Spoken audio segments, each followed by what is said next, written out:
Welcome to Microsoft Word course. Officially document কিংবা লেখালেখির file তৈরি করার জন্য সবচেয়ে ব্যবহৃত সফটওয়্যার হচ্ছে মাইক্রোসফট ওয়ার্ড। আপনি যদি স্টুডেন্ট হন কিংবা কর্পোরেট প্রফেশনাল, আপনি অলরেডি জানেন কিংবা সামনে খুব ভালো মতো জানতে পারবেন যে এই মাইক্রোসফট ওয়ার্ডের কাজ আপনাকে লাইফে কয়েক হাজার বার করতে হবে। আমি বলি যে আপনি যদি একটা কাজ কয়েক হাজার বার করেন, আপনি একবার যে সফটওয়্যারটার কাজ ভালো মতো শিখেন, যেন 1000 বার আপনি ভালো মতো ফাইল ডেলিভার করতে পারেন। মাইক্রোসফট ওয়ার্ড কোর্সে থাকছে 30টিরও বেশি ভিডিও, এবং আমি যেই ফাইলগুলো নিয়ে কাজ করব ওগুলো আমি আপনার সাথে শেয়ার করে দিব, যেন আপনি সবথেকে কমফোর্টেবলভাবে শিখতে পারেন।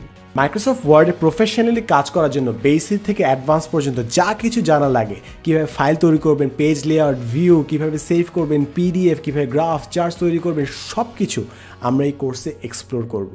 অ্যান্ড ফাইনালি একটা জিনিস মনে রাখবেন যে আমরা যখন কোনো একটা ইন্টারভিউতে যাই কিংবা যখন কোনো একটা অফিসে যাই, আমরা জানি যে আমাদেরকে একটা ড্রেস কোড মেনটেন করতে হবে, আমরা জানি যে আমাদেরকে শুদ্ধ ভাষায় কথা বলতে হবে, কিন্তু সব কথাবার্তা কিন্তু আমরা সামনাসামনি করব না। কিছু কিছু কথাবার্তা practical life, in real life আমরা ফাইলের থ্রুতে করব, আমরা অনলাইনে ফাইলগুলো দিয়ে লেখালেখি করে কমিউনিকেট করব।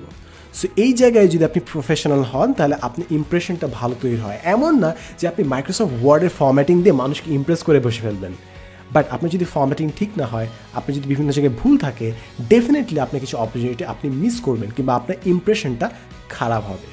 So my advice would be, আপনি একবার হলেও প্রফেশনালি মাইক্রোসফট ওয়ার্ডের কাজ পুরোটা শিখে ফেলেন, এবং এটা ডেফিনেটলি একাডেমিয়ায় বলেন কিংবা কর্পোরেট লাইফ আপনাকে অন্যদের চেয়ে অনেক বেশি অ্যাডভান্টেজ দিবে, কারণ আপনি খুব দ্রুত এবং খুব সুন্দর মতো প্রফেশনাল স্ট্রাকচার মেনটেন করে ডকুমেন্টস তৈরি করতে পারবেন। এই পুরো কোর্স জুড়ে আমি থাকছি আপনার সাথে। আমি Sadman Sadiq, and welcome to Microsoft Word course.